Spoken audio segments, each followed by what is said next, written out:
Hey guys, good afternoon. Welcome back to my channel. My name is Lerato Sevata, your procurement specialist and of course business coach. Today guys, I have a very interesting topic which I'm sure I would have touched on this channel quite a bit, but I do want to expand a little bit because my previous video does indicate the process of RFQ, what you need to understand about RFQ, threshold, etc. So now let's go through what may disqualify you in an RFQ process. Things that you don't necessarily maybe take note of, or what you may not be aware of that might cause you to be disqualified.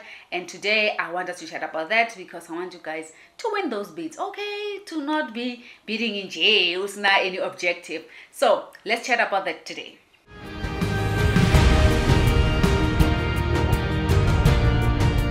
First and foremost, things that disqualify a lot of service providers, besides the obvious ones, which is non-compliance to all your company documents. If your BEE is not up to date, obviously not be considered for that RFQ.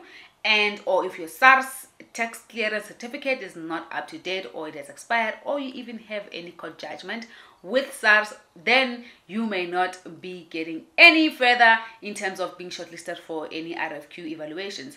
So those are, I would say, some of the obvious ones that might disqualify you. I want to highlight some of the things that might not be noticed when you are submitting a RFQ or a tender and your B certificate is not valid.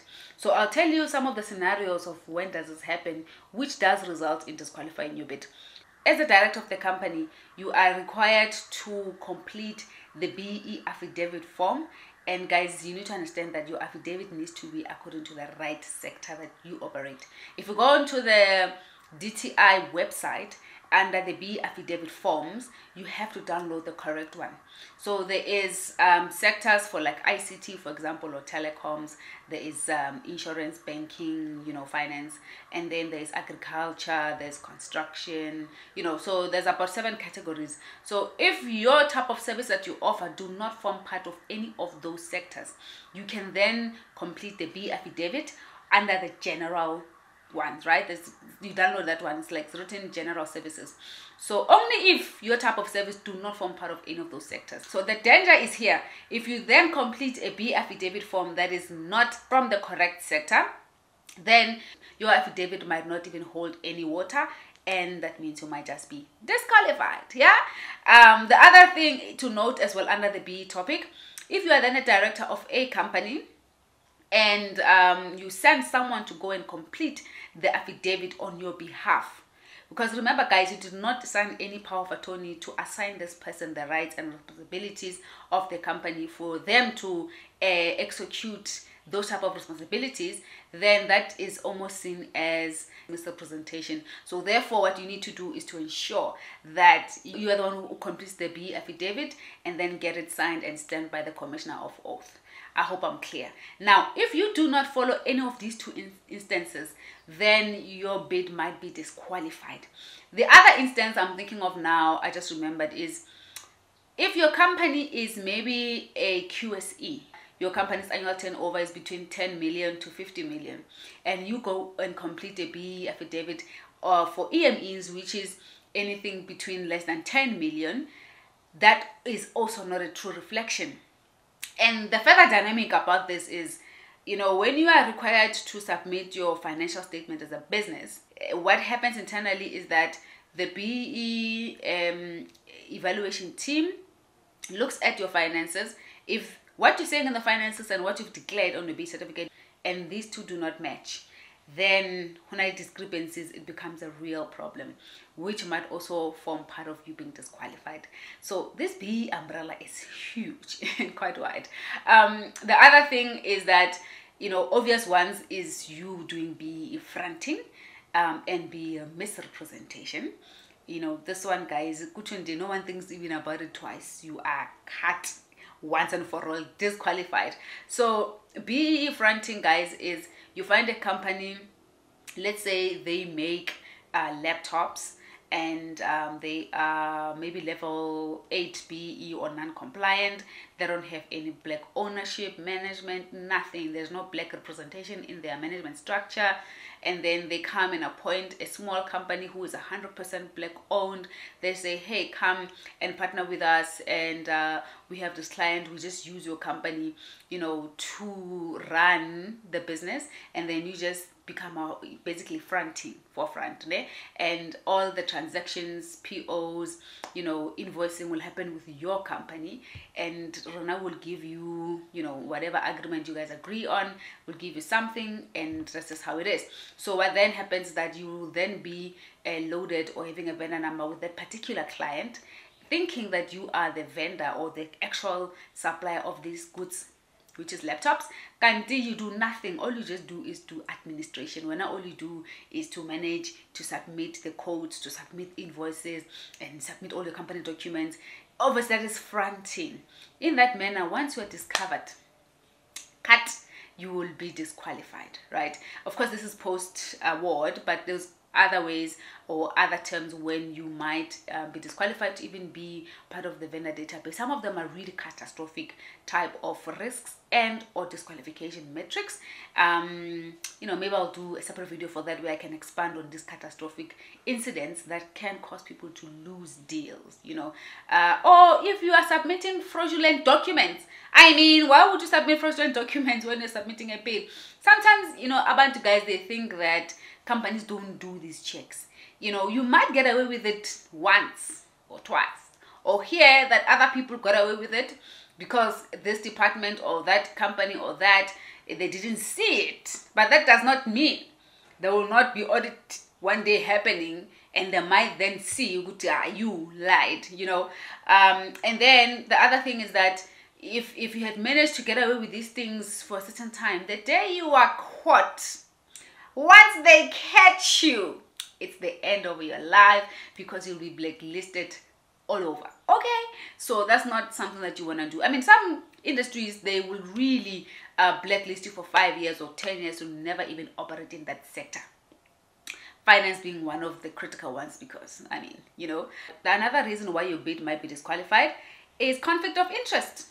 You know, those declaration forms in the, you know, RFQ documents, they need you to declare who do you know that is working for any, you know, public sector entities, government, you know, your sister, your brother, even private companies. If you have a conflict of interest and you do not declare, so that it is at the discretion of the evaluation team to proceed with your bid, you know, it's better knowing than not knowing. Otherwise, you are scamming, you are there for like shenanigans, wrong things. So if you do not, you know, declare and provide your conflict of interest declaration, then your bid might just well be disqualified.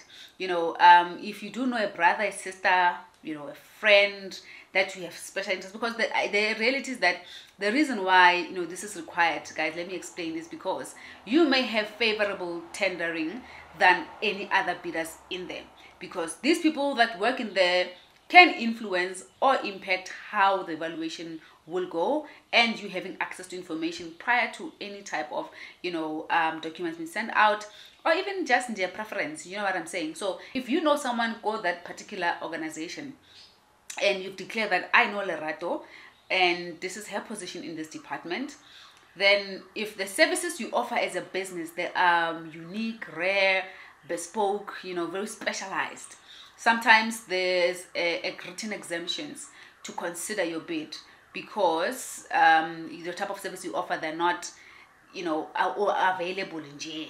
So you might get away with it, but for the most part, if you don't declare and you are in conflict, you might be disqualified. And then, you know, basic ones is non-compliance, guys, to instructions.